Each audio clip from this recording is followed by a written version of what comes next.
मध्य प्रदेश विधानसभा चुनाव 2023 का आगाज शुरू हो चुका है। अब प्रत्याशी मैदान में अपनी जी जान लगाकर जुटे हुए हैं। अब देखना यह है कि हार और जीत किस मोड़ बैठती है। हम आज मिलने जा रहे हैं रतलाम ग्रामीण प्रत्याशी श्री लक्ष्मण सिंह डिंडोर जी से। हम आज उनसे बात चर्चा करेंगे ग्राउंड रिपोर्ट पर और जानेंगे कि वो किन मुद्दों को लेकर मैदान में उतरे। लक्ष्मण जी, रतलाम ग्रामीण हमारे किसान भाइयों का क्षेत्र है पूरा, और उनके लिए उनके जो माननीय कमलनाथ जी द्वारा जो घोषणा पत्र जारी किया है उसमें हमारे कई मुद्दे इसमें शामिल हैं और कई घोषणाओं को अमल में लाएंगे।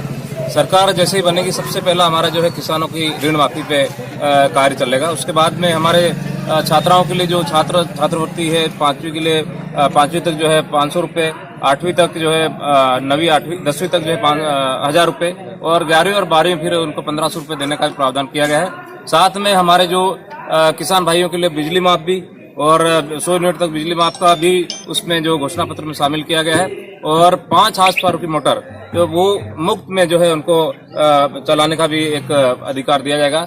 और साथ में हमारे जो यहाँ के जो युवा साथी है उनके लिए खेल मैदान सबसे पहला जो हमारा जो यहाँ के, क्योंकि हमारा क्षेत्र जो धार्मिकता से परिपूर्ण है, तो यहाँ पर गौशालाओं का निर्माण भी 15 महीने में कमलनाथ जी द्वारा जो 1000 गौशालाएं बनाई थी, और इस बार भी घोषणा में शामिल है कि अधिक से अधिक गौशालाएं बनाएंगे, क्योंकि भाजपा सरकार अपने खोखले वादे करती है और खोखले वादों में ये घोषणा करती मात्र, लेकिन कमलनाथ जी ऐसे जो शख्स हैं या मुख्यमंत्री हैं जो आने वाले समय में निश्चित तौर पे हमारे युवाओं के लिए, किसान भाइयों के लिए, माताओं के लिए, बहनों के लिए, सभी के लिए जो उन्होंने एक घोषणा पत्र में शामिल सभी योजना को हम लोग धरातल पर लाएंगे। रतलाम ग्रामीण विधानसभा क्षेत्र लगातार कांग्रेस की सीट रही है, कांग्रेस का गढ़ रहा है। पिछले 1 दशक में अगर देखा जाए तो ये बीजेपी ने सेंधमारी करी है। इस बारे में आपका क्या कहना है? इस बार युवाओं में जबरदस्त जोश है और हमारे युवा साथी एक ऊर्जा लेके शामिल हुए हैं, और हमारे जो वरिष्ठ हैं, जो कांग्रेस के वरिष्ठ जन हैं, उन्होंने भी एक बार इस बार ठाना कि हम लोग कांग्रेस को यहाँ पर कांग्रेस का परचम लहराएंगे और माननीय कमलनाथ जी को हम लोग मुख्यमंत्री बनाएंगे। साथ में हमारी जितनी भी घोषणा है, जितने वचन पत्र में शामिल है, उसको हम लोग धरातल पर लाएंगे। आप लक्ष्मण सिंह जी, आप पहले प्रशासकीय अधिकारी थे और अचानक आपका राजनीति के क्षेत्र में करवट बदलना, क्या कारण रहा ये बताइए। इसमें क्योंकि कारण ये है कि यहाँ मैं सीओ रहा हूँ रतलाम ग्रामीण, और यहाँ की आम जनता की समस्याएं देखी है, और जब सीओ रहते हुए मैंने बहुत काम कराया।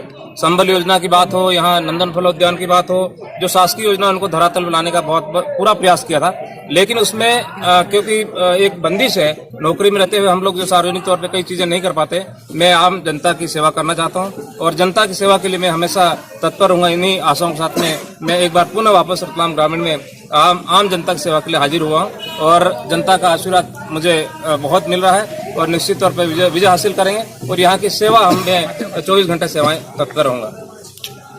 हम बात कर रहे थे कि रतलाम ग्रामीण कांग्रेस प्रत्याशी श्री लक्ष्मण सिंह जी डिंडोर से सीधी बात हुई है, सीधे मुद्दों पर चर्चा हुई है। आप देखते रहिए वंदे मातरम न्यूज। मैं असीम राज पांडे, के शर्मा के साथ।